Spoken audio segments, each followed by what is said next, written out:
Olá, aqui é o Giovanni Ângelo e, como diria o Projeto Sola, Jesus Cristo, Rei dos Reis, nos trouxe a redenção. É isso, pessoal, estamos aqui no nosso terceiro episódio, esse podcast que está na sua primeira temporada, como eu sempre falo aqui, ainda é uma temporada piloto, fica calmo, mas estamos aqui no nosso terceiro episódio e a gente já falou aqui no primeiro episódio sobre a origem de tudo, como Deus criou todas as coisas. No episódio passado falamos sobre a queda, sobre como tudo que Deus havia criado e que era tudo muito bom, como o pecado destrói isso, como o pecado mancha e marca isso, né, trazendo a morte pro mundo. Então, se você, depois do último episódio, pensou, e agora quem poderá nos defender? Palma a palma, não priamos cânico. Hoje a gente vai ver a luz da Bíblia, que a gente tem esperança, que a gente pode crer na redenção. De fato, a gente vai ver quem é essa redenção aqui, falar como a Bíblia nos apresenta um Salvador. Então é isso, seja muito bem-vindo novamente aqui a esse podcast. Então vamos pro conteúdo, que ele tá incrível.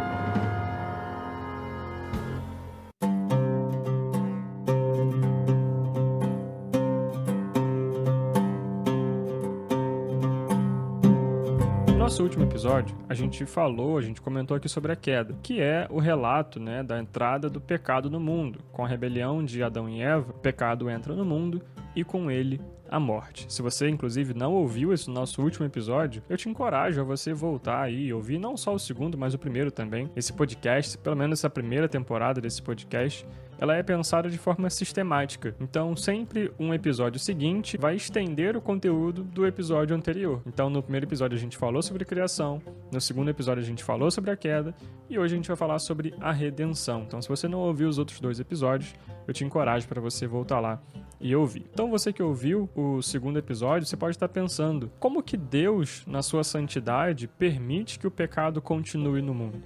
Como que Deus, na sua justiça, permite que pecadores continuem vivendo, se a recompensa do pecado é a morte? Por que ele não mata logo as pessoas depois que elas pecam? De fato, se ele fizesse isso, não sobraria ninguém, né? Ninguém conseguiria crescer, ficar velho muito tempo, porque nós pecamos já desde cedo. Mas isso é uma outra história. Mas por que Deus permite que pecadores, em geral, assim como eu e você, continuemos vivos, né, desenvolvendo as nossas vidas, até às vezes boas vidas, né, recebemos bênçãos, recebemos coisas boas, temos momentos bons, às vezes momentos ruins, mas por que pecadores continuam vivendo a sua vida e Deus não os mata imediatamente? O nome disso é graça comum.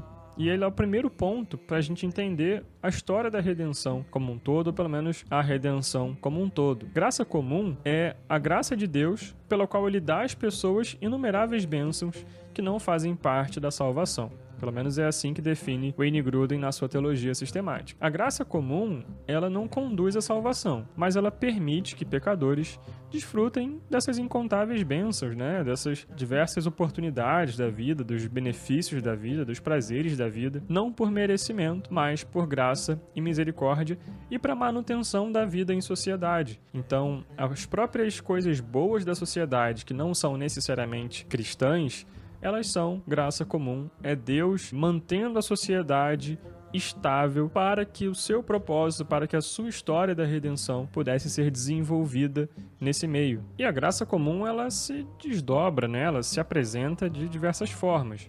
O próprio Wayne Grudem, ele coloca alguns aspectos, né, como se fossem formas de domínios, em que a graça comum, ela se apresenta, ela é vista, ela é percebida e que afeta diversas áreas da nossa vida. O primeiro domínio que ele coloca é um domínio físico, que é em relação a toda a matéria. Toda a matéria que existe, o ar que respiramos, a água que bebemos, o alimento que comemos, tudo isso é uma expressão da graça comum. É Deus permitindo que nós desfrutássemos desse ar, dessas condições que são essenciais à vida, mas que pela nossa própria condição nos levaria à morte. Nós não somos dignos do ar que respiramos, não somos dignos da água que bebemos. Então o domínio físico é essa apresentação da matéria que reflete ainda essa graça de Deus, essa graça comum de Deus nesse domínio, e que afeta tanto cristãos como não crentes, né? O sol nasce sobre justos e injustos. Essa é a manifestação da graça comum nesse meio físico. O segundo domínio que o Wayne Grudem coloca sobre a graça comum é o domínio intelectual. Ele traz isso de algumas formas, mas as principais é que o ser humano em si, ele é capacitado, ele é dotado de intelectualidade.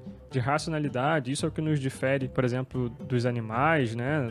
Nós somos seres pensantes, e isso é uma manifestação também da graça comum. O fato de nós podermos distinguir verdade de mentira, reconhecer padrões, né? A própria capacidade intelectual, inteligências emocionais ou cognitivas, tudo isso são expressões também da graça comum nesse domínio intelectual, e até o próprio reconhecimento de Deus. Por mais que seja um reconhecimento limitado, né? Mas nós, em geral, temos a capacidade de reconhecer ou perceber alguns aspectos de Deus ou a existência de Deus. Isso também é graça comum nesse domínio intelectual. Um outro aspecto também elaborado aqui pelo Wayne Grudem é o domínio moral, que é basicamente o fato da graça comum não permitir que nós, pecadores, não sejamos tão maus quanto nós poderíamos ser, né? É essa própria limitação, esse próprio freio, a própria consciência, inclusive dos não crentes, que não permite que eles façam as atrocidades que eles poderiam fazer. Esse freio moral que há em certa medida em todas as pessoas, isso também é graça comum, é Deus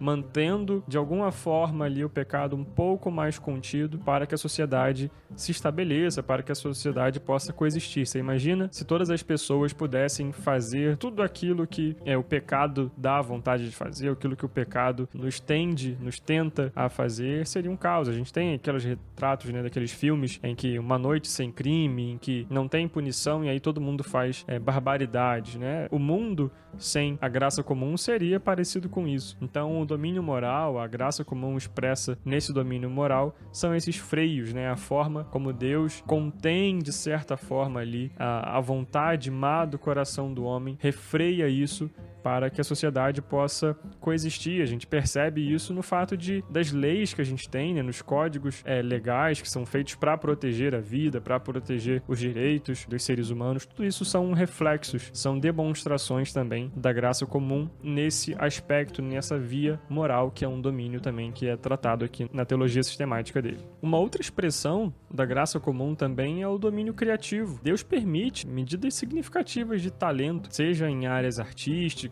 musicais ou em qualquer outra esfera onde a criatividade e o talento podem ser expressados. Tudo isso é a demonstração da graça comum de Deus. Deus permite que pessoas se capacitem, né, e tenham aptidões, às vezes, incríveis, né, nas mais diversas atividades, sejam elas de cunho artístico ou até de cunho esportivo. Então, Deus permite que pessoas tenham aptidões, talentos, dons para determinadas atividades. Isso nos traz beleza, isso nos traz contemplamento, né, a partir da graça comum presente nessas atividades também. Isso é o que o Wayne Grudem chama também de domínio criativo. Um outro ponto tratado por ele também é o domínio social. A graça de Deus, ela também se manifesta nas estruturas, nas organizações em que a sociedade humana ela é constituída ou que fazem parte dessa sociedade. A família, por exemplo, talvez seja essa organização mais granular ou, né, mais restrita ali, a menor organização, mas que tem um papel muito importante na sociedade. A estrutura da família é uma estrutura bíblica, né? Foi Deus quem criou a família, parte de um princípio da própria Trindade, né? Enfim. Mas a família é uma primeira organização que já demonstra a graça comum. A família não é uma bênção restrita a só os cristãos, né? Os não cristãos têm suas famílias, desfrutam das suas famílias. Isso é graça comum, como, por exemplo, também é o governo.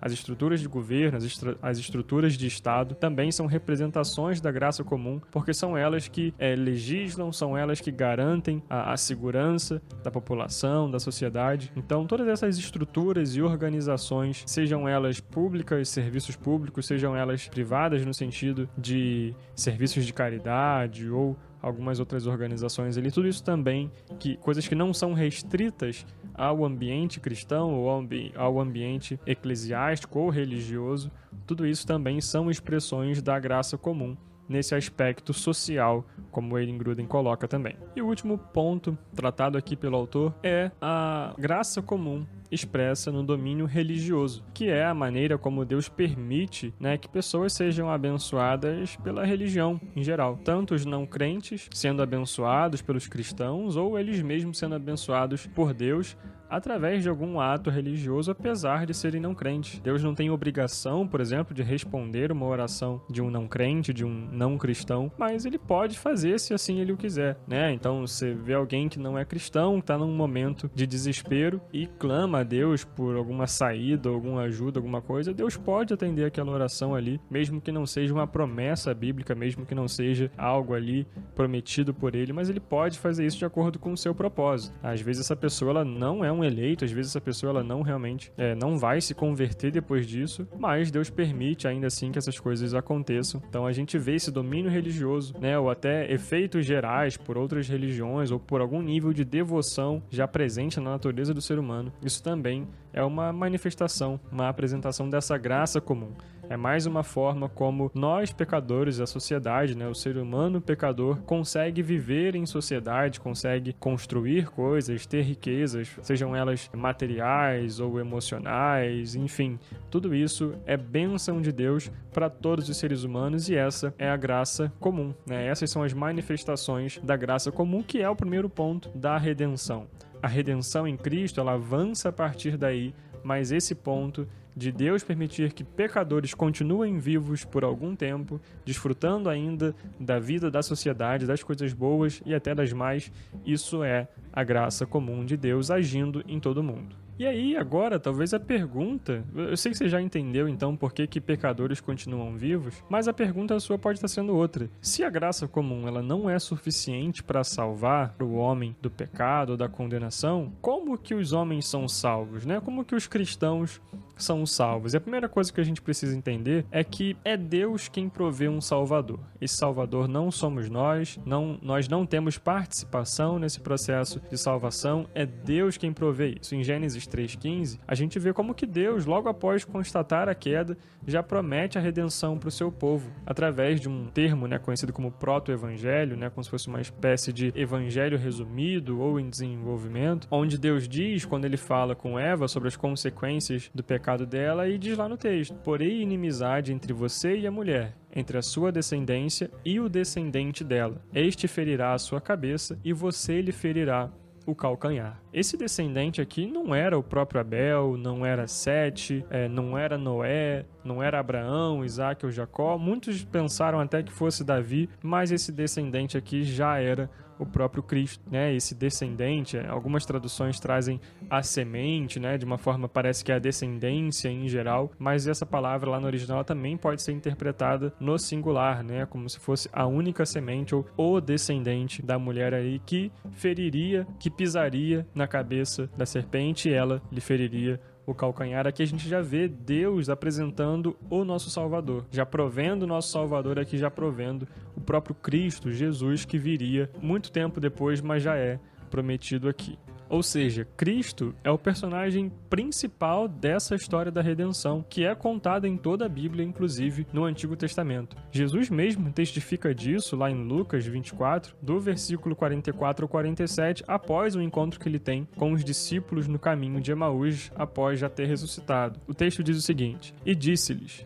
foi isso que eu falei enquanto ainda estava com vocês. Era necessário que se cumprisse tudo que a meu respeito está escrito na lei de Moisés, nos profetas e nos salmos. Então lhes abriu o entendimento para que pudessem compreender as Escrituras. E lhes disse: está escrito que o Cristo haveria de sofrer e ressuscitar dos mortos ao terceiro dia, e em que em seu nome seria pregado o arrependimento para perdão de pecados a todas as nações, começando por Jerusalém. Quando Jesus diz Moisés, os profetas e os salmos, ele está falando de todo o Antigo Testamento como um todo. Essa era a divisão que os judeus daquela época, que o povo de Israel daquela época ali, eles entendiam as Escrituras, eles dividiam as Escrituras. Então, o próprio Cristo na sua fala, e existem diversos outros momentos em que Cristo cita o Antigo Testamento, se colocando como cumprimento das profecias ou se colocando como ponto principal do cumprimento daqueles textos, né? Então, Cristo é o próprio cumprimento, o Antigo Testamento e depois o Novo apontam para Cristo. Tudo é sobre Cristo, toda a Bíblia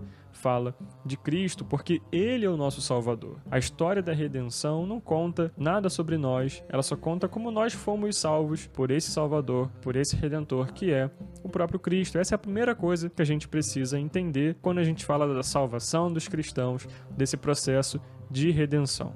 E a segunda coisa que a gente precisa entender sobre todo esse processo é que ele não se dá por obras ou por merecimento humano, mas inteiramente por graça e misericórdia de Deus. Efésios capítulo 2, versículos 8 e 9 diz: "Pois vocês são salvos pela graça, por meio da fé, e isto não vem de vocês, é dom de Deus, não por obras, para que ninguém se glorie." Essa graça que Paulo fala aqui nesse versículo é diferente da graça comum, é a graça salvífica. É ela em que leva o ser humano ao arrependimento e à salvação em Cristo Jesus. É somente por meio dessa graça que o homem pode ser salvo, que o ser humano pode encontrar perdão e arrependimento em Deus. É somente por meio dessa graça salvífica. E o texto é claro, ele diz que essa graça não vem de nós. Não somos nós que produzimos isso, mas isso é dom de Deus. A salvação não é por obras, porque Deus já tinha, desde antes de criar todas as coisas, escolhido aqueles que seriam salvos. Quando a gente olha ainda para Efésios, no capítulo 1, do versículo 4 ao 6, a gente vê o texto dizendo o seguinte: "Porque Deus nos escolheu nele antes da criação do mundo, para sermos santos e irrepreensíveis em sua presença. Em amor nos predestinou para sermos adotados como filhos por meio de Jesus Cristo, conforme o bom propósito da sua vontade, para o louvor da sua gloriosa graça, a qual nos deu gratuitamente no amado." Foi Deus quem nos escolheu.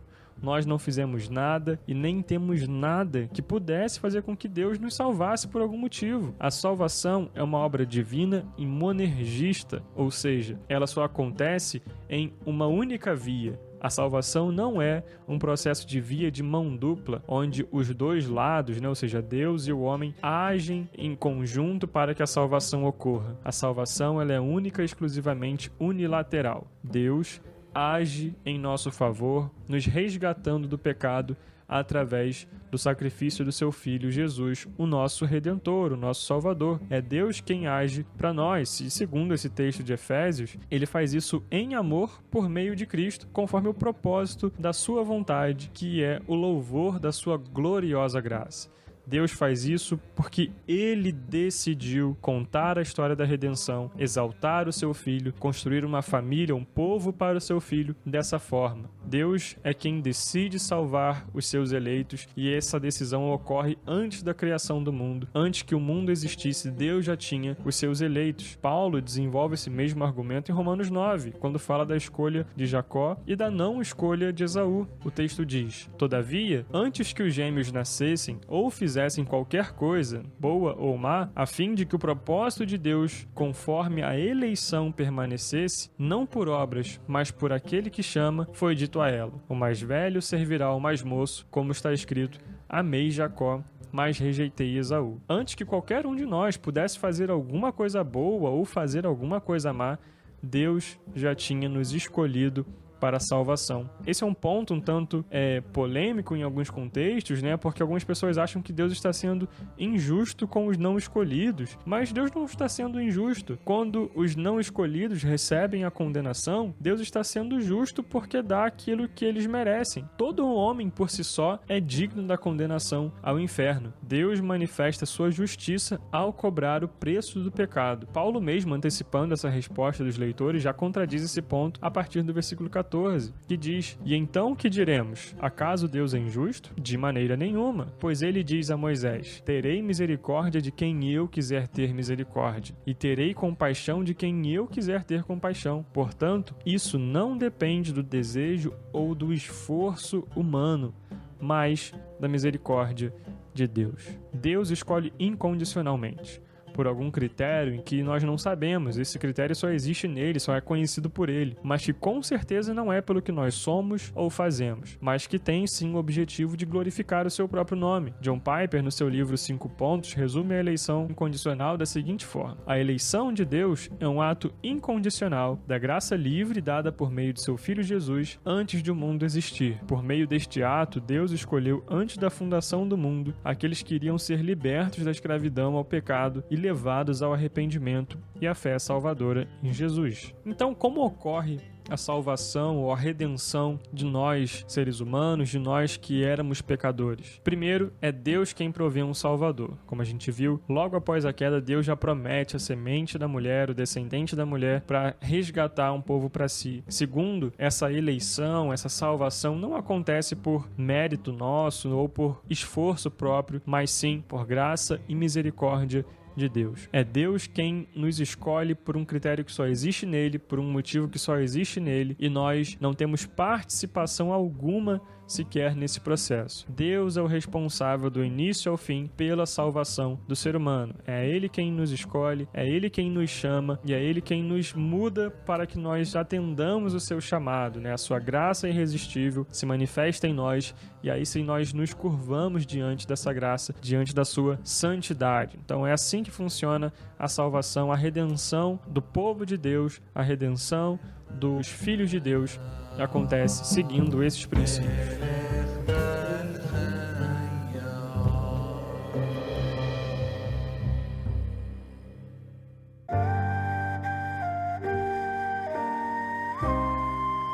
E aí você pode estar se perguntando agora, ok, Giovanni, já entendi então como ocorre a salvação, mas qual é a relevância prática disso? Por que isso não é só uma teoria a respeito da salvação ou da teologia sistemática ou bíblica, enfim? Como que isso afeta a nossa vida no dia a dia e como que principalmente isso nos ajuda pessoalmente e nos nossos processos de aconselhamento? E aí, voltando ao Wayne Grudem, ele apresenta 3 motivos práticos sobre o entendimento correto da eleição de Deus e da redenção que temos em Cristo. O primeiro deles é que essa verdade nos traz consolo. Quando nós vemos em Romanos 8:28, quando Paulo diz assim: sabemos que Deus age em todas as coisas para o bem daqueles que o amam, dos que foram chamados de acordo com seu propósito, ele quer dizer que Deus ter nos escolhido é o motivo pelo qual nós podemos ter segurança na sua obra. Deus cuida daqueles que são chamados de acordo com seu propósito. O raciocínio empregado por ele nos versículos seguintes, conectando desde a eleição antes da fundação do mundo até a glorificação para a eternidade, nos ajuda a compreender que se Deus é fiel ao seu propósito redentor durante toda a história da criação, por que Ele não cuidaria de nós na pequena história da nossa vida? E cuidar aqui eu não quero dizer que a gente não vai ter problema, que a gente não vai ter luta, que a gente não vai ter dificuldade. Muito pelo contrário. Até os problemas, até as lutas, até as dificuldades cooperam para o nosso bem. Muitas vezes são essas as situações que nos fazem ser mais parecidos com Cristo. E esse é o propósito da maturidade da vida cristã, a gente crescer conforme a estatura de Cristo, a gente ser cada dia mais parecido com Cristo. Então, se a gente entende a eleição de Deus, a salvação de Deus, como é Ele quem nos garante, é Ele quem nos chama, é Ele que começa uma boa obra e é fiel para cumpri-la, se nós entendemos isso, isso nos traz consolo, porque Deus resolve o nosso maior problema, que é o pecado. Ele resolve esse problema de forma definitiva. Por mais que o pecado, como a gente falou no episódio passado, ainda tenha influência, ainda tenha alguma ação sobre essa carne, sobre esse corpo de humilhação, nós estamos livres da condenação dele e um dia estaremos livres da ação dele quando formos glorificados, quando recebermos os nossos corpos glorificados. Então, a gente entendendo que nós temos segurança em Deus na nossa salvação, isso nos traz consolo. Se Deus cuida de nós na eternidade ou para a eternidade, por que Ele não cuidaria de nós aqui nessa vida? Então, esse é o primeiro ponto prático que nós, nos nossos processos de aconselhamento, quando tratamos alguém, quando estamos com alguém que está com dificuldade de ter satisfação em Cristo, ter alegria em Cristo, nós podemos entender, através da própria doutrina da eleição, como que Deus nos escolheu e como Ele cuida de nós e como tudo que acontece conosco coopera para o bem desse propósito, né, daqueles que amam a Deus segundo o seu propósito, que é ser o Deus de um povo e ter um povo que tenha Ele como seu próprio Deus. E o segundo ponto prático aqui que a gente vê da aplicação dessa doutrina da eleição ou da redenção em Cristo é que essa é uma verdade que nos dá uma razão para louvar a Deus. Quando Paulo escreve aos cristãos de Tessalônica, ele diz lá em 1 Tessalonicenses, no capítulo 1, versículo 2 e 4. Sempre damos graças a Deus por todos vocês, mencionando-os em nossas orações. Sabemos, irmãos, amados de Deus, que Ele os escolheu. Na segunda carta aos Tessalonicenses, Paulo reforça essa ideia, dizendo: mas nós devemos sempre dar graças a Deus por vocês, irmãos amados pelo Senhor, porque desde o princípio Deus os escolheu. Ele fala isso em 2 Tessalonicenses, no capítulo 2, versículo 13. Entender que todos nós somos miseráveis, mas Deus, por sua graça, escolheu nos salvar, precisa obrigatoriamente nos fazer louvar a Deus pela sua obra. Se não fosse assim, nós louvaríamos a nós mesmos. Se nós fôssemos responsáveis pela nossa salvação, nós poderíamos sim nos engrandecer, nos louvar, mas não é assim que acontece. É Deus quem nos salva. E isso nos humilha diante de Deus. E precisa nos humilhar diante dele e nos levar a adorá-lo, a reconhecer a sua ação salvadora, a reconhecer a sua graça, a sua misericórdia, o seu amor para conosco. Então, nós nos humilhamos diante de Deus, o nosso orgulho é quebrado pela forma como Deus nos salva, mas também pela forma como Deus salva os nossos irmãos.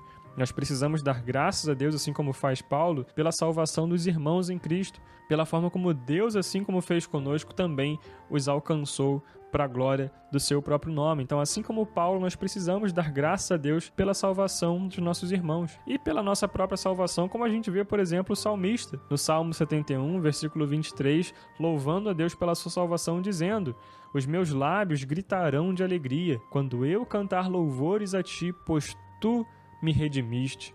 O salmista entende a situação dele, o pecado dele, por isso ele canta louvores a Deus, porque ele reconhece a remissão dos pecados, a redenção que há em Deus. Por isso ele grita de alegria, os lábios dele gritam de alegria, porque ele reconhece a bênção tremenda que é a salvação em Cristo. Lucas 1,68, o cântico de Zacarias, louva a Deus pela redenção na encarnação de Cristo, por Deus ter enviado o seu próprio Filho. Diz assim: louvado seja o Senhor, o Deus de Israel, porque visitou e redimiu o seu povo. Nós louvamos a Deus porque temos redenção em Cristo. Nós louvamos a Deus pela salvação que foi feita a nós, pela salvação que foi feita aos nossos irmãos. Nós louvamos a Deus porque é Ele quem nos salva e não nós mesmos. Se a nossa salvação dependesse de mim, dependesse de você, se cada um de nós fosse responsável por salvar a si mesmo, não haveria ninguém que poderia conseguir ser salvo durante muito tempo. A verdade é que nós não temos condições de, na nossa própria força, manter a nossa salvação. Por isso que o legalismo ele é tão perigoso. Por isso que o legalismo, que é a forma de se pregar ou de se entender as Escrituras, onde a sua salvação está condicionada àquilo que você faz, àquilo que você dá ou àquilo que você tem, é tão perigoso e tão nocivo para a Igreja de Deus. Porque as pessoas, entendendo que elas são responsáveis pela sua própria salvação, elas se esforçam para ter aquilo, elas não conseguem chegar nesse nível, não conseguem alcançar esse nível de santidade, por assim dizer. Elas falham e elas caem e elas só sentem mais culpa por não poderem ser salvas. Então, quando nós entendemos a salvação como ela é, como Deus nos salva, nós damos glórias a Deus, nós louvamos a Ele, porque ela depende dele e não de nós. E o terceiro ponto, levantado aqui pelo Wayne Grudem, de forma prática desse entendimento correto da salvação e da eleição, é que isso é um incentivo à evangelização. Paulo também diz lá em 2 Timóteo 2,10, por isso, tudo suporto por causa dos eleitos, para que também eles alcancem a salvação que está em Cristo Jesus, com glória eterna. Paulo, que foi um dos maiores evangelistas e apóstolos da igreja primitiva, que conhecia o que de fato era sofrer pelo evangelho, revela de onde ele tirava forças para suportar tal sofrimento. Ele suporta por causa dos eleitos. É porque Deus escolheu alguns para si que nós pregamos o evangelho. Se Deus não tivesse escolhido ninguém, ou se não houvesse garantia de que as pessoas ouviriam o chamado do evangelho, pelo menos algumas pessoas ouviriam o chamado do evangelho, por que nós evangelizaríamos? Mas porque Deus tem os seus, porque Deus já, desde antes da fundação do mundo, já escolheu aqueles que são e que fazem parte do seu povo, é por isso que nós pregamos. É por isso que nós compartilhamos essa mensagem, porque nós sabemos que existem por aí terras férteis, terras que essa semente cairá, gerará frutos, ela brotará e gerará frutos. É por isso que nós pregamos. É por existirem pessoas que responderão ao chamado de Deus por aqueles que não conseguirão resistir. É por isso que nós pregamos. Nós temos um exemplo disso em Atos, no capítulo 13, versículo 48. Ouvindo isso, os gentios alegraram-se, bendisseram a palavra do Senhor e creram todos os que haviam sido designados para a vida eterna. O texto não diz que eles se alegraram, bendisseram a palavra de Deus e por isso receberam a vida eterna. O texto diz que aqueles que foram designados, escolhidos para a vida eterna, esses foram os que alegraram-se e bendisseram a palavra de Deus.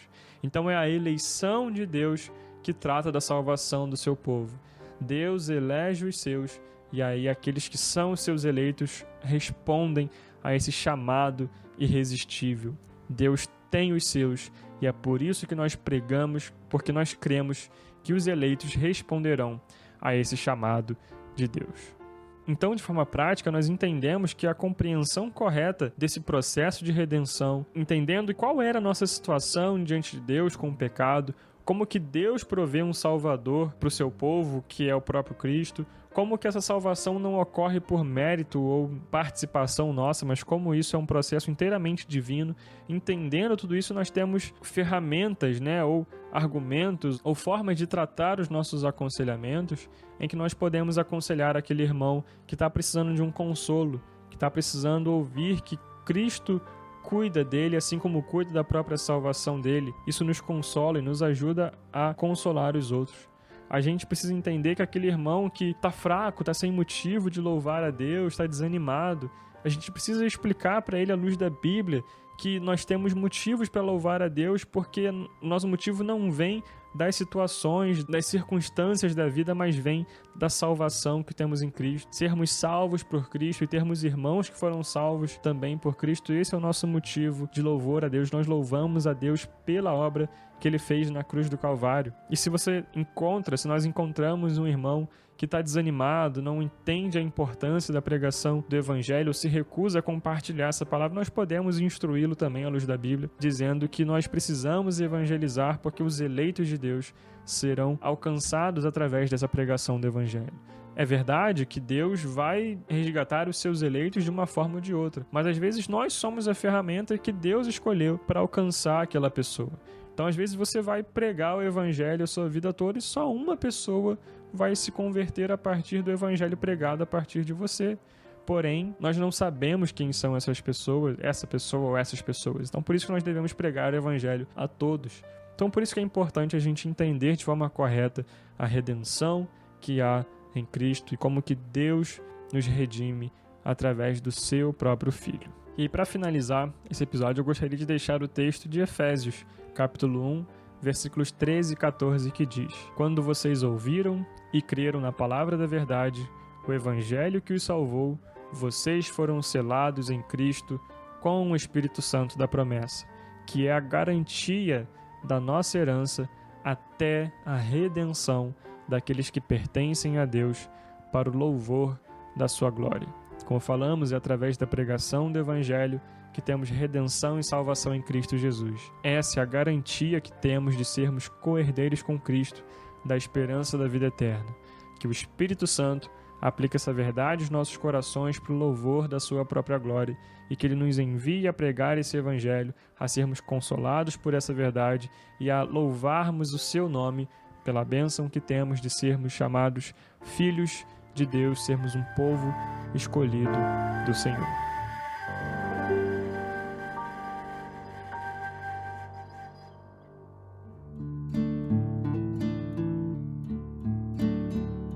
Bom, é isso, meus irmãos. Muito obrigado por você que ouviu esse episódio até aqui, você que tem acompanhado a gente desde o lançamento desse podcast, desde o lançamento desse programa, você que tem compartilhado aí nas suas redes sociais quando você escuta o episódio, você que tem marcado os amigos, tem marcado a gente aqui. Isso é muito bom, isso é muito legal. Quero te agradecer aí por essa força que você tem dado a esse programa, a gente entende que isso é uma resposta positiva, né? Se você ouve, compartilha e manda isso para outras pessoas, significa que esse episódio, esse programa, tem algum valor, mínimo que seja, mas que te edificou de alguma forma, e nós louvamos a Deus por poder participar desse jeito dessa forma aí da edificação da Igreja de Cristo. Então, muito obrigado por você que tem nos ajudado, tem mandado o seu feedback pra gente aqui. E eu queria te encorajar, a você que ainda não indicou para alguém, e isso tem te abençoado, tem te ajudado de alguma forma, compartilha com alguém aí, marca lá nas suas redes sociais, posta aí que você está ouvindo, que você encontrou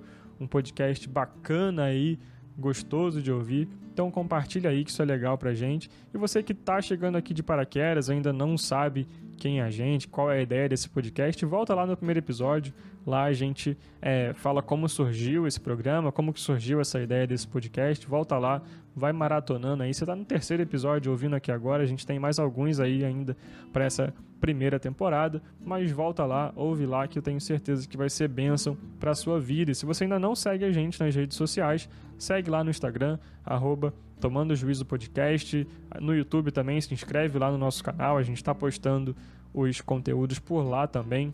A gente também tem uma conta agora no Twitter, né? O Twitter aí também está entrando parte aí das nossas redes sociais, então segue a gente lá no Twitter também, para a glória de Deus, tá bom? E se você ficou com alguma dúvida de algum desses episódios, se você quer fazer algum comentário, se você quer fazer alguma correção, talvez, de alguma bobagem que eu possa ter falado aqui, fique à vontade, vai ser uma bênção ouvir o seu feedback, né? Ler o seu feedback aqui. Então você pode entrar em contato com a gente ou pelo direct nessas redes sociais ou por e-mail também, tomandojuizopodcast@gmail.com. Você consegue entrar em contato com a gente também, tá bom? Então é isso, que Deus abençoe, que a gente consiga continuar nesse podcast aqui, que é um podcast cristão, criado para fornecer semanalmente doses homeopáticas de aconselhamento, cuidado e, claro, juízo, tudo isso à luz das Escrituras. Que Deus te abençoe, até o próximo episódio, até lá!